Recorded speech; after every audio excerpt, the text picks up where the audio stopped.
on se retrouve pour vous présenter le routeur Netgear Nighthawk AX12. Donc en fait c'est un routeur nouvelle génération avec 12 canaux. Donc on va faire l'unboxing bien entendu et après on va le tester, on va voir si c'est vraiment bien. Donc moi j'ai changé mon routeur parce que souvent il me bloque les zippers en interne de temps en temps, donc c'est un TP-Link. Et voilà, j'ai pris celui-là, donc c'est une nouvelle génération, quad-core. Regardez ce qu'il y a dedans. Voilà. Qu'est-ce qu'on retrouve dedans? Alors, bien entendu, le routeur, la dock, une prise, RG45, le transfo qui est assez immense, l'adaptateur, multi-pays, et c'est tout ce qu'on trouve dedans. Voilà. Donc dès qu'on l'ouvre, en fait, on replie ses ailes, ce qui donne en fait les antennes. Hein. Donc c'est un oiseau de nuit. Bon, moi, il me fait penser au F-117. Hein. Donc on peut voir son ventilo, donc je pense que c'est pour refroidir le quad-core 2,2 GHz. Pour l'instant je n'ai pas encore entendu tourner. Au niveau du Wi-Fi, c'est le Wi-Fi 6, hein, 802.11 AX. Donc à l'arrière on voit 4 ports LAN, donc le port WAN aussi, et un port réseau Ethernet multi-gigabit.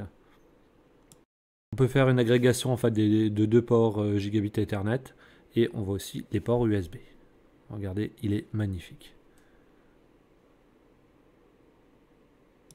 C'est vraiment super design. Là, j'adore le look. Si je peux pas dire, je trouve que c'est super. Regardez ça, la courbe. Voilà, donc là, je l'ai branché. Voilà, la petite lumière qui s'allume. Comme vous pouvez voir. Donc, au début, j'ai un peu lu la doc. C'est rapide, ça dit « Utiliser l'application smartphone ». Donc c'est marqué, c'est super simple à utiliser. Donc c'est ce que j'ai fait. Hein. Donc super content. Donc là il faut ouvrir le compte. Hein. Et message d'erreur. En fait, pour mon cas, moi, l'application ne peut pas fonctionner. Étant donné que mon fournisseur d'accès n'accepte pas un nouveau routeur. Donc en fait, il faut que je clone ou je spoof en fait l'adresse MAC de mon routeur officiel. Donc là, je ne peux pas utiliser l'application smartphone, c'est dommage. Donc maintenant, ce que je vais faire, c'est que je vais devoir le connecter avec un câble. Voilà, c'est ce que je fais. Donc j'ai relié mon PC directement au routeur. Voilà, donc là, on a un message habituel. Hein, donc ça se connecte sur routerlogin.net. J'ai pas de connexion encore Internet, hein, donc je vais tout paramétrer manuellement. Voilà, un compte administrateur et compagnie. Donc par défaut, il vous a créé déjà des Wi-Fi. Ce que je vous conseille, c'est de changer les passwords. Hein. Donc première connexion, hop, il charge la langue. Donc par défaut, il s'est connecté au 192.168.1.1.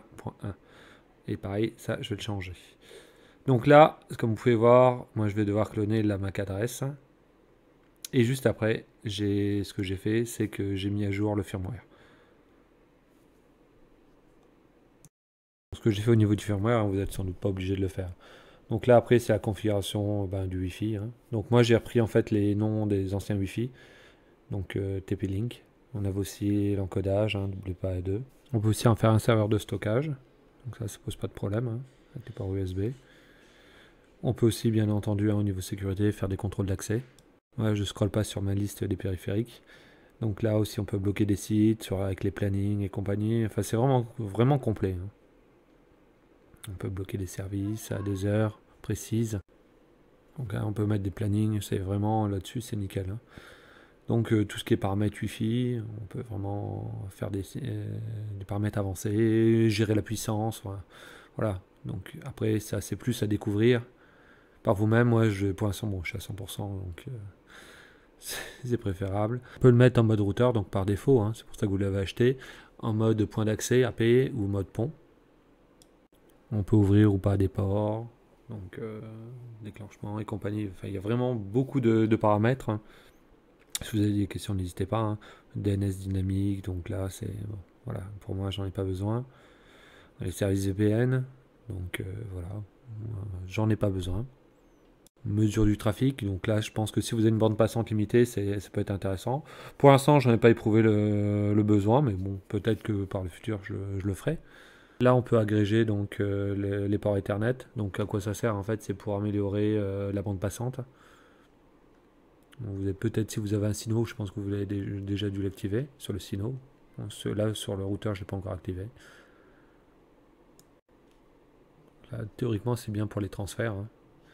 Donc là, client VPN, pure VPN, c'est ce qu'il propose. Voilà, donc, j'ai pas été encore plus loin au niveau VPN, hein, comme je l'ai déjà dit précédemment. Pour l'instant, je n'ai pas d'utilité. Alors, on a fait rapidement le tour des options. N'hésitez pas à poser vos questions là-dessus. Voilà, donc là, j'ai lancé un petit speed test pour voir si la vitesse est plus ou moins rapide. Bon, j'étais à 200 mégabits avant, up et down, et maintenant, je suis toujours. Voilà, donc j'ai rien gagné. Voilà, donc après, on est limité par le fournisseur d'accès, donc il n'y a pas de miracle. Donc là, j'ai regardé au niveau Wi-Fi, donc ce que ça donnait. Donc TP-Link, c'est pas un TP-Link, hein, c'est bien le Netgear, mais c'est parce que j'avais pas envie de rechanger tout partout, donc j'ai réutilisé le même nom. Donc voilà, je suis dans la même pièce, c'est nickel. Puissance en 2,4 GHz et 5 GHz, je suis à top, hein, 92-95%, donc c'est nickel. Donc j'utilise par contre pas la possibilité de l'AX. Donc j'ai pas encore d'équipement compatible. Voilà, donc là je change de pièce. Donc c'est là que ça devient vraiment plus intéressant, hein. Donc maintenant je vais dans la chambre pour voir ce que ça donne. Donc il y a un escalier. Comme vous pouvez voir, ça chute super rapidement. Donc là, voilà, je suis dans la chambre.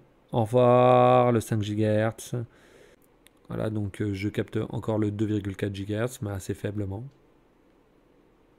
La couverture Wi-Fi, ça pas vraiment en fait, ça touche pas tout. Donc c'est dommage. C'est pas amélioré. Bon, moi j'ai mis un répéteur, hein, donc le répéteur me permet d'avoir le Wi-Fi, hein, dans les autres pièces. Donc là je rechange de pièce. Donc on peut voir, ça s'améliore au fur et à mesure, hein, donc là je vais dans le salon et là je récupère le 5G et bien sûr tout s'améliore, hein. Donc il y a une dalle pourtant, donc c'est étonnant, c'est que la dalle c'est nickel, hein, avec la dalle. Par contre, comme je vous ai dit, si on part trop de côté, ça fonctionne pas top. Voici l'application. Donc là elle fonctionne très bien, hein. Donc une fois que j'ai tout réglé directement sur le routeur, donc tout fonctionne. Voilà, donc ce qu'on peut faire avec cette application. Donc on peut avoir les notifications. Hop, si je clique en haut, j'en ai aucune. Donc on peut voir aussi tout ce qui est périphérique. Voilà, pour les mettre en pause, hein, on peut le faire à distance. On peut faire un mappage réseau, donc moi on voit que j'ai un répéteur de la marque aussi. Qu'au niveau esthétique, je le trouve super beau, mais bon, c'est pas le but, hein, d'un routeur, c'est qu'en fait on s'en fout, c'est ses capacités. Donc le débit, on est censé atteindre un débit de 6 gigabits, hein, donc en Wi-Fi, donc 1200 plus 4800 mégabits seconde sur 12 canaux, donc c'est assez rare, même si c'est peut-être un des premiers au niveau des routeurs grand public. Donc on a des ports Ethernet multi-gigabit. On a aussi le WPA3, donc j'ai pas encore de périphérique qui l'utilise. On a le processeur, hein, comme j'avais déjà parlé, c'est un quad-core 2,2 GHz, 64 bits, hein. On a le Smart Connect, donc ça je ne l'ai pas encore utilisé. Donc en fait c'est le routeur qui décide si on doit être en 2,4 GHz ou en 5 GHz. Donc on n'a plus qu'un Wi-Fi, en fait c'est le routeur qui se débrouille tout seul. Le Wi-Fi est bien entendu rétrocompatible 802.11a, B, G, N et AC. Bon, a priori, il y a une fonction Alexa ou assistant Google, je ne l'ai pas utilisé. Voilà, donc si vous avez des questions très précises, n'hésitez pas. Sinon, je vous invite à partager, à liker et à vous abonner à la chaîne. Allez, à bientôt!